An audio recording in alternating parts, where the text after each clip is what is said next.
Olá, tudo bem? Seja muito bem-vindo a mais um episódio do Catedral Cast. E hoje nós vamos conversar sobre composição. E para isso, temos dois convidados aqui, Rodrigo Leles, nosso produtor musical, Samuel Sena, líder de adoração da Primeira Igreja Batista de Belo Horizonte. Logo, pastor, formado, ordenado. Em nome de Jesus, ano que vem aí, tudo dando certo. Ano que vem já? Ano que vem já. Se Deus quiser. Hein? E o conselho ano que vem também? Ano que vem também. Nossa, vamos passar aí essa prova abençoada. Olha, daqui um ano a gente vai voltar nesse episódio, vamos ver se já vai estar aprovado aí na faculdade, agora. Se já vai ser conciliado, ordenado. Logo também. O que você acha, Samuel? Rodrigão, nós já vai já. Nós já tá resolvendo as questões lá. Já tá entrando já. Vai fazer inscrição já vai fazer vestibular. Nós vamos voltar nesse episódio ainda. Vamos lá. Daqui 10 anos atrás, daqui 10 anos a gente vai voltar aqui e vai lembrar. Aí, tá vendo, Rodrigo? Você naquele tempo falava que não. Hoje é doutorado. A gente falava que sim. Não, misericórdia. Não, doutorado não. Tá servindo a Deus aí, graças a Deus. Vamos lá, vamos falar de composição. E vamos começar, né? A gente fala assim, por que compor? Tem muita música já. Será que não é mais do mesmo? Será que não é um retrabalho? Será que não é uma distração para a igreja? Mas vamos trazer a ideia do porquê compor, do por trás da composição. E quando a gente olha para a história, a gente percebe, a gente estava até conversando ontem aqui com a equipe ministerial sobre os gregos, né? Eles, durante muito tempo, eles foram conquistadores de guerra mesmo, e de um tempo eles viraram uma chave, falaram assim, cara, a gente não vai mais competir, não vai mais guerrear, a gente vai fazer o seguinte, a nossa guerra é cultural, então a gente vai criar cidades, a partir dessas cidades a gente vai implementar culturas, e eles começaram a implementar a cultura, então, através da arquitetura, através da maneira de falar, da retórica, então, a partir da arte, eles trouxeram uma maneira de pensar, que até hoje essa maneira de pensar está difundida entre nós e nos influencia. Então, a gente percebe a influência de um pensamento a partir de uma arte. Mas, ao longo da história, isso aconteceu muito, né? Então, grandes pensadores ou filósofos ou pessoas que tiveram ideias, eles não difundiram impondo, eles não difundiram aquilo brigando, mas através da arte. E aí eu queria que a gente fizesse, talvez, até uma construção no mundo do rock aí, das grandes ideias e de como isso foi difundido através de canções. O que você acha? Eu acho interessante, assim. Desafiador? Bem desafiador. Mas você que é um cara do rock aí, ajuda a gente aí. Porque a gente pode dividir em épocas, né? Sim, talvez, e os grandes assuntos dessas épocas e as grandes composições aí que marcaram. Eu achei interessante você falando isso, esse questionamento, por que compor? Será que não é retrabalho? Será que não é fazer mais o mesmo?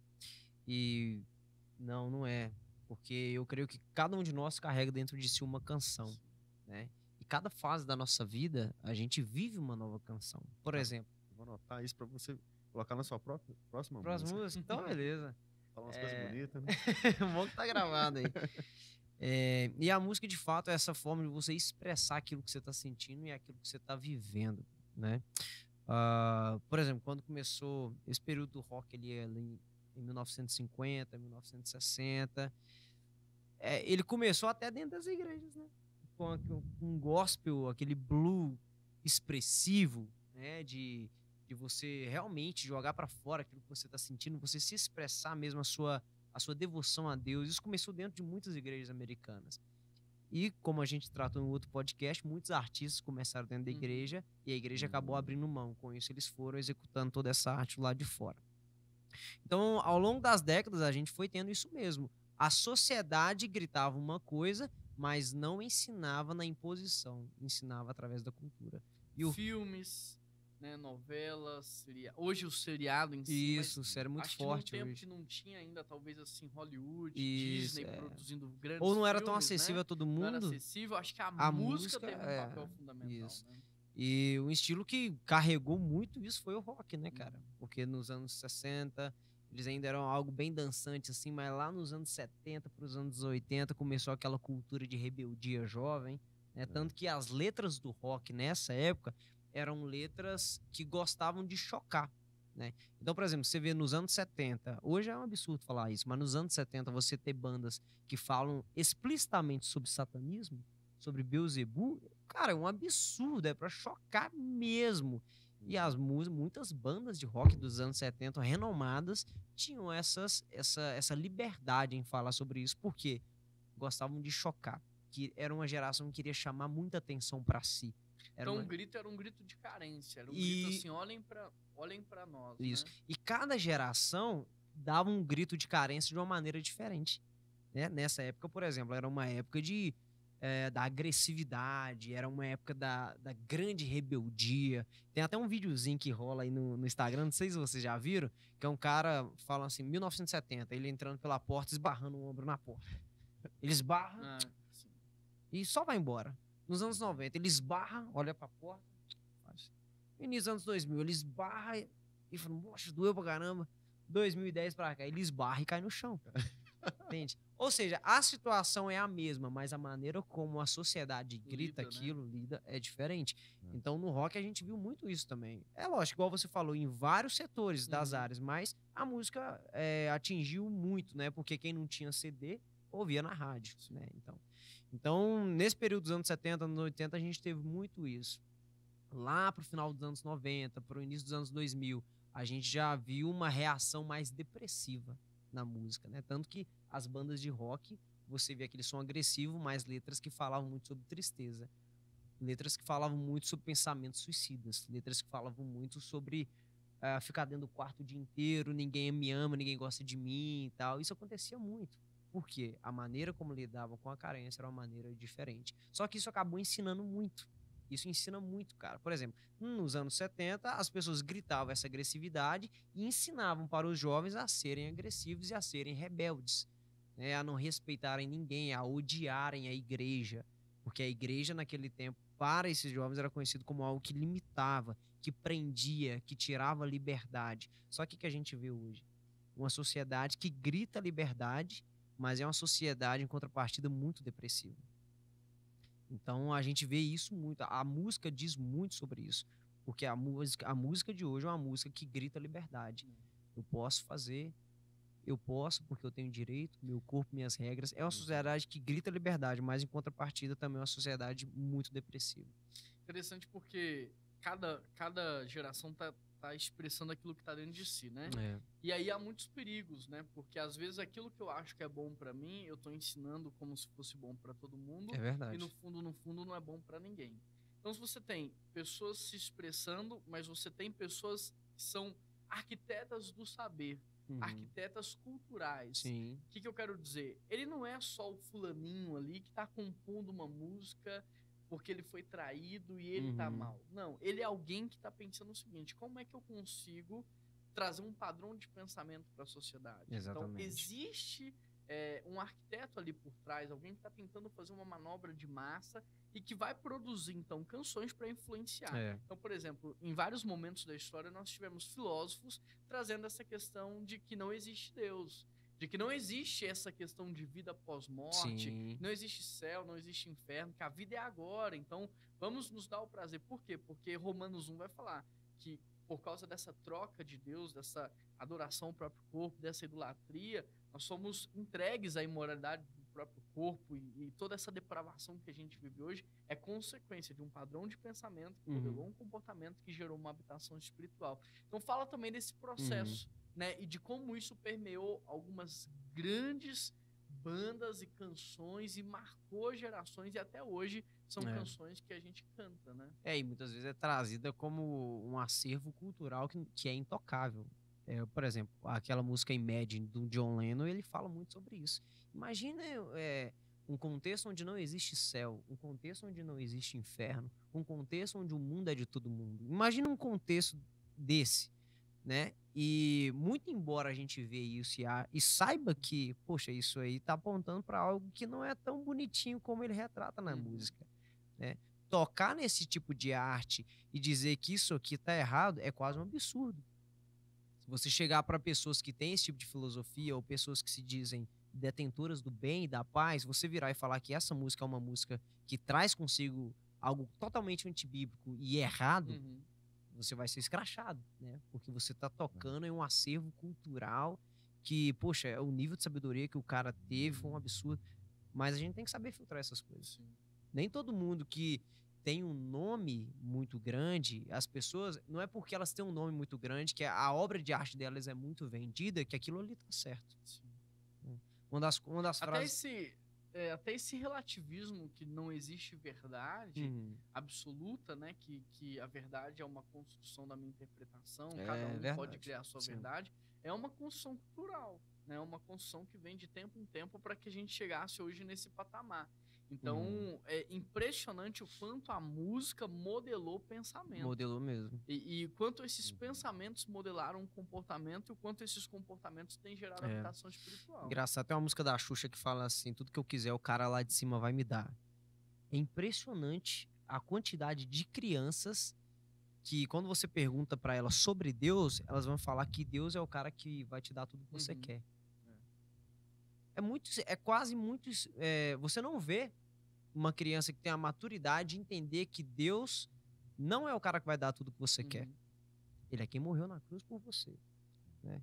E isso gerou até uma certa frustração em muitas crianças. Por exemplo, muitas crianças daquela época que chegaram na adolescência com esse pensamento e descobriu que Deus não ia dar tudo, se tornaram ateus. Sim. Se frustraram, Se né? frustraram com Todo Deus. grande ateu, talvez assim, aquele defensor mesmo do ateísmo, talvez é alguém frustrado com Deus, alguém magoado, porque queria que Deus curasse alguém, Deus não curou, queria que Deus fizesse algo e Deus não fez, porque descobriu que Deus não é o ídolo, né? Exatamente. Porque essas canções e essa construção cultural transformou Deus num ídolo, de maneira que até os nossos cultos foram influenciados, porque hoje a gente canta muito para que no final da canção a gente tenha convencido Deus a fazer o que a gente quer, porque tudo que eu quiser, o cara lá de cima vai me dar. Mas quem ofereceu isso não foi Deus, foi o diabo. É verdade. Se prostra e eu tudo te darei. Sim. E isso não é só da Xuxa dos anos 90. Não, é só um exemplo, porque muitas canções veem isso, inclusive canções recentes, do meio cristão.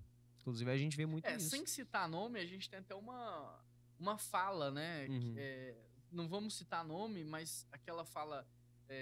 deu o trono para o homem, eu esqueci. Que Deus fez uma cruz, se pregou nela e deu o trono para o homem. É uma teologia muito complexa, muito complicada, e você percebe uma construção. Então, hoje, o que são os cultos cristãos, e aqui entre aspas, né? Porque eu não quero generalizar para todas as igrejas. É a gente cantando muito, ofertando muito, orando muito para convencer Deus a fazer o que a gente quer. O que a gente fala? Que a oração move o coração de Deus, né? A oração não move Deus porque ele não está parado, né? A oração move o meu coração. É verdade. A oração não convence Deus a fazer o que eu quero. A oração me convence a fazer o que Deus quer. Deus já está pronto.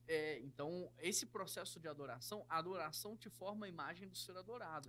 Não é para que Deus se transforme na minha imagem, mas para que eu me torne parecido com ele, para que eu pense como ele pense, para que eu sinta como ele sente. Então, é um processo inverso, mas que a construção cultural fez com que hoje a nossa maneira de pensar fosse esquizofrênica. Por causa disso, há um padrão de comportamento de perversão no nosso meio e há uma habitação espiritual. Então, a gente tem recente agora aquele cantor de rap americano, Travis Scott, eu acho. Que acho que tá todo mundo sabendo do que aconteceu, quase 10 mortes no show ali, a reação dele, ou seja, aquilo como se fosse mesmo, né, como se fosse algo natural, ritual, que já estava esperando acontecer, né? Então, é uma habitação espiritual. O padrão de pensamento gerou um comportamento que gerou uma habitação espiritual ali. Gerou um culto, gerou um sacrifício vivo de fato ali, né? Foi algo espiritual. E aí, o que acontece? Se você me dizer o que você canta, se você me dizer o que você assiste, e se você me dizer com quem você anda, eu vou te dizer o seu futuro. Porque padrão de pensamento modela o comportamento. Se a gente escuta muito música de traição, e por que eu tô falando disso? Porque hoje é o que marca a nossa geração, né? São músicas de traição, são músicas desvalorizando a família. Tem até uma música que tá estourada agora que é Troca, né? Se ele não fizer troca, se ela não fizer troca, se ele não fizer troca. Olha só, sociedade líquida, né? Tudo é descartável, a relação é descartável, o casamento é descartável, as pessoas são descartáveis. Então, hoje, esse padrão de pensamento da nossa geração, existe uma arquitetura cultural por trás, vai modelar um comportamento de famílias, que vai gerar um tipo de habitação espiritual e vai gerar consequência. Agora, e a igreja nesse processo todo? Porque você vê grandes nomes, grandes bandas marcando geração, conduzindo multidões. E a gente acha que é tipo, não, é só uma musiquinha, não tem nada a ver. E a igreja? Onde está a igreja? O que a gente está fazendo? Né? A gente tem até durante esse período de pandemia, posso dar 2 músicas assim que ensinaram muito bem, que trouxeram um certo conforto para a igreja. Eu nunca vi tanto as igrejas cantarem Porque Ele Vive, aquela música do cantor cristão, como cantou nesse período de pandemia. Porque foi uma música que trouxe esperança. Foi uma composição que ensinou. Já existia há muito tempo, lógico, mas veio muito à tona nesse período de pandemia. E essa semana eu estava vendo sobre a lista das 10 canções mais reproduzidas cristãs de 2010 para cá, dos streams. E aquela música A Bênção, sabe? Tava em número 3. E foi lançada no ano passado, em plena pandemia. E foi uma música muito cantada pelas igrejas, porque era um período onde a sociedade estava vivendo um caos absurdo, absoluto, e uma música inspirada por Deus veio ensinar algo diferente. Veio profetizar, veio liberar palavras de bênção sobre as famílias que naquele momento estavam desesperadas, com medo de perder pai, com medo de perder mãe, filho, enfim. E aquela música ensinou muito, né? E eu acho isso muito interessante. Deus levantou, por exemplo, a gente falando aqui do canto verbo, né? O próprio André, aquela música Família Comum. Vida Comum. Vida Comum. Pra mim, ele compôs aquela música, né? Essa, pra mim, é uma música de... Foi ele e a Chelsea. Ele e a esposa, né? Pra mim, essa é uma música também, assim, pra nortear uma geração. Mostrar, olha, não tem nada de extraordinário. A gente entra, pensa, no comum que Deus se revela, né? Então, se a gente for olhar pra Bíblia, um dia revela o outro. Então, cara, a gente fica esperando o extraordinário, mas não há nada mais extraordinário do que o comum. O sol se pôr, o sol nascer, a lua, a natureza. Essa música é uma música pra mim, assim, que é a resposta de oração pra uma geração, porque fala da família. Então, a gente precisa pensar em nível de composição, não só o meu sentimento, mas o que Deus quer falar com a nossa geração. Cara, o tamanho do poder da música. Tô lembrando aqui de um filme que eu assisti, A Vida de Arturo Sandoval, que era um trompetista, eu acho. É um filme antigo que eu assisti. Ele, cubano, né? Então, na época dele, eles não podiam ouvir músicas americanas, não podiam ouvir jazz. E eles eram apaixonados com jazz. Então entrou uma ditadura ali que eles não podiam consumir nada americano. E aí tem cenas do filme da galera, tipo assim, com o rádio assim no ouvido, e a polícia passando na rua, e eles com o rádio no ouvido, ouvindo baixinho músicas americanas, ouvindo jazz e tal. Os caras tocavam pra caramba, aí tinham que tocar pro governo. Lá tudo era pro governo, então eles iam tocar no bar, eles tinham que tocar lá no bar. Tinha gente do governo ali olhando, policial, e se tocasse alguma coisa dessa cultura americana, era preso na hora. Por quê? Aí eu fico pensando, por que disso? Eu acho que era por causa né, tipo assim, a música americana trazia esperança para eles. Porque a música ia modelar um comportamento ali. Isso. Aí o que eles começaram a fazer? Começaram a tocar o jazz, né, os bebops ali, começaram a tocar. Aí tem uma cena no filme que ele fala assim, cara, vamos tocar jazz, só que vamos colocar as congas, a percussão na frente. Aí que surgiu o Latin Jazz, né? Que é mistura da música cubana com jazz. Entendi. Então, tipo assim, os policiais não entendiam, eles estavam ali tocando bebop, fazendo os nuances do jazz, mas com a percussão ali.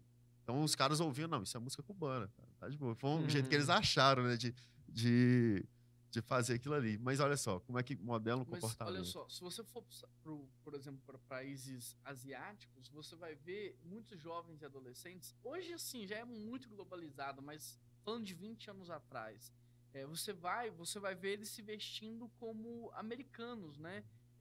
Marcas americanas, ou até o estilo, mas como que uma cultura tão fechada como a cultura asiática recebeu uma influência tão forte? A partir da arte, a partir dos filmes, da música. Então, a proibição... Por que a Coreia do Norte ela é tão fechada para aquilo que é externo? Porque se entrar lá cultura externa, ele rompe, né? Vai dividir, vai influenciar a maneira de pensar das pessoas. Padrão de pensamento modela comportamento. Então, o grito agora tem que ser assim... Não é o que eu quero pôr numa canção, é o que Deus quer falar com essa geração.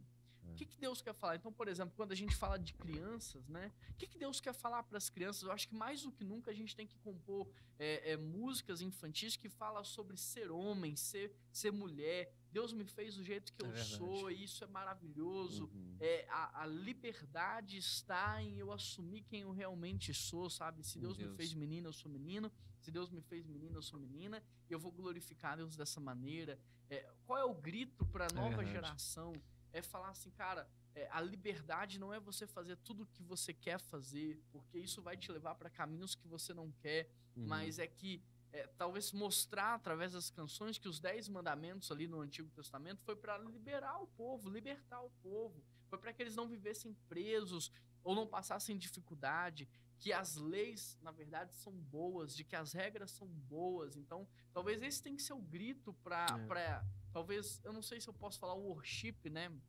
Mas para músicas que alcancem a nova geração, qual que é o grito para os adultos? Talvez sejam músicas falando sobre a restauração de casamento, a restauração de família, colocando Deus no centro, colocando Deus no trono de novo, a gente abrindo mão do controle da vida, se rendendo. Então eu acho que agora é o tempo das igrejas se ativarem nesse papel de compor, porque a composição e a canção ela é uma pregação cantada.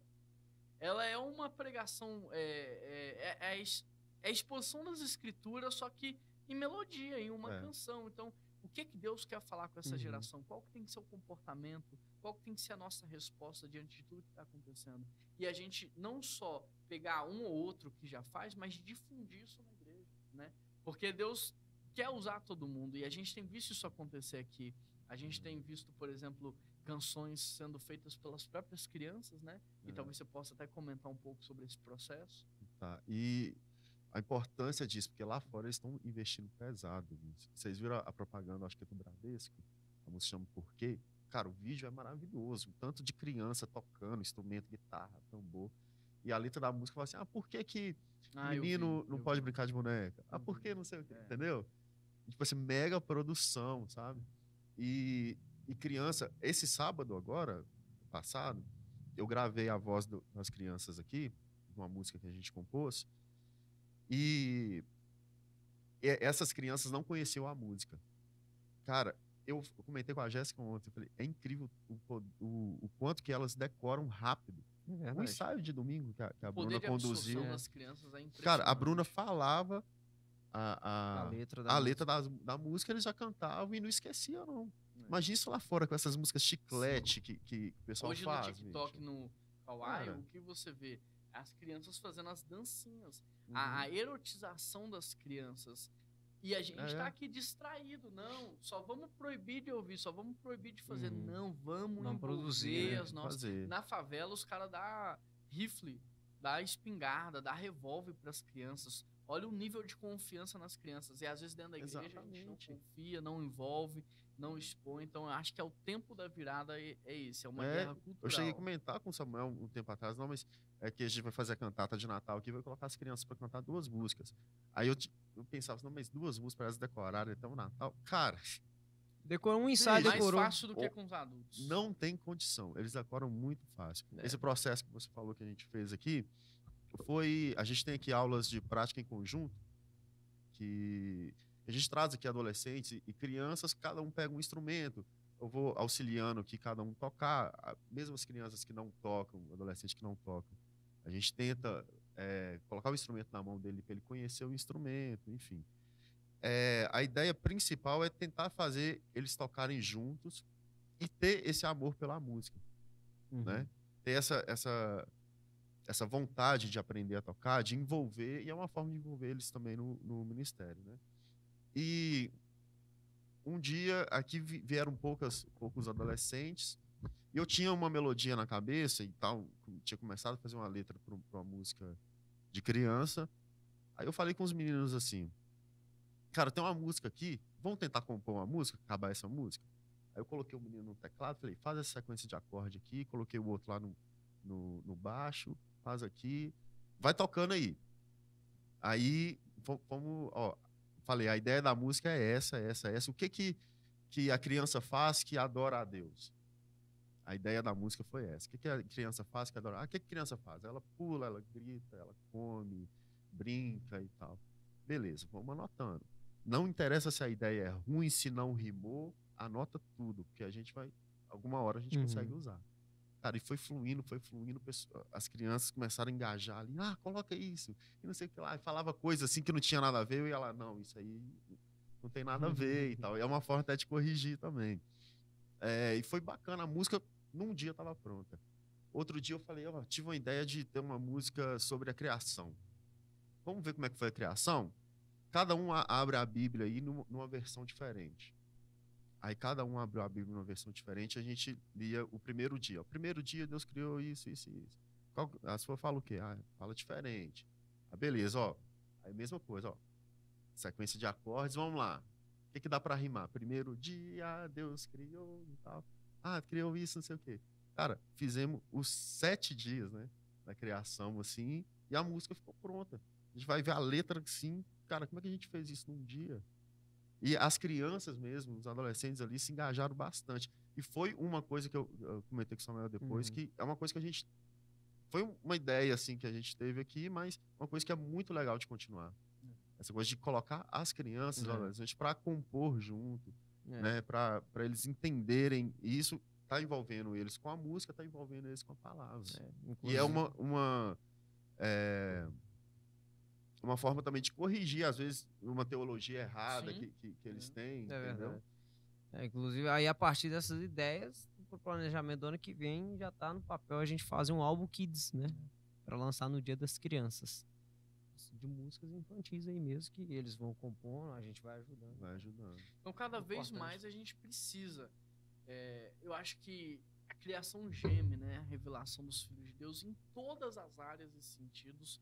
E num tempo de uma guerra cultural sem precedentes, não, porque ela já vem sendo construída, mas o nível em que está, a igreja precisa, de novo, ser a detentora da arte, ser a guardiã de tudo isso, assumir o seu papel de liderança da arte, né? E mostrar para as pessoas o que é a verdadeira arte, porque hoje qualquer coisa é arte, né? Qualquer coisa, uma sujeira é uma arte. Então nós precisamos mostrar, nivelar de novo o que é arte, né? Mostrar de novo o que é a beleza da vida, trazer direção. E uma das formas da gente fazer isso, a gente aqui tem extrapolado, feito filmes, né? Feito outras coisas, mas uma das formas de fazer isso é através das composições. Então, fica atento aí, você que está ouvindo a gente no YouTube, segue a gente lá no canal Turma do Pibinho, né? Tem um canal também Catedral Cast, lá dos podcasts, das composições. Segue a gente também no Instagram para vocês ficarem por dentro de tudo.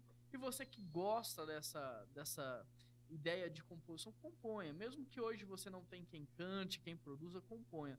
Uma hora alguém aparece, Deus vai te conectar com alguém, essas canções elas vão ser usadas e vão glorificar a Deus. Mas pensa muito nisso. Não é o que você quer falar, é o que Deus quer dizer para uma geração, é o que Deus quer comunicar para uma geração, é a direção do Senhor para uma geração, é o que Deus espera de nós. Eu acho que nós precisamos nos colocar nessa condição. Da mesma forma que eu, quando vou pensar numa pregação, eu me submeto àquilo que Deus quer dizer, no processo de composição também não é diferente. Eu preciso me submeter àquilo que Deus quer falar, àquilo que Deus quer fazer, e quando a gente se submete, é como você falou, né? Em um dia, às vezes, a canção nasce, a coisa flui, o impacto é muito poderoso, porque tem a ver com o que Deus está fazendo e não com o que a gente está fazendo. Tem muita gente que está no motorzinho de 2 tempos do barquinho, né? Tá indo contra a maré, e por isso que as coisas é truncado, não flui. Cara, pega o sopro do Espírito Santo, a direção de Deus, nivela aí a vela e deixa o Espírito Santo conduzir, que vai ser, né, muito mais fluido, muito mais fácil. Alguma consideração final? Só pra falar que você falou sobre o sopro de Deus aí, eu lembrei dessa música que a gente citou, da Bethel, a Bênção, né? E quem fez não foi a Bethel, não, na verdade, a Carrie Job que fez com o marido dela, que é um ministro de louvor também.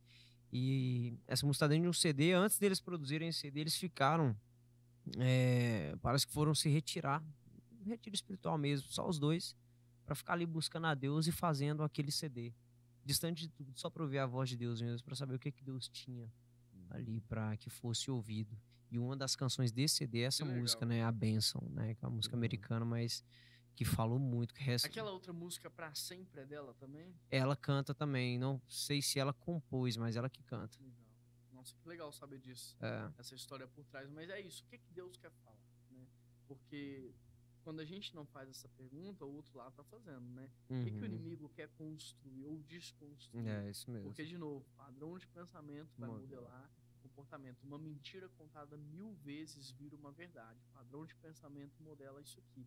E quando o nosso comportamento é modelado, ou seja, quando a gente está entregue à depravação total, o que acontece? A gente dá liberdade para uma habitação espiritual, que é o que tem acontecido principalmente nesse show desse rap aí americano, mas tem acontecido no mundo todo, né?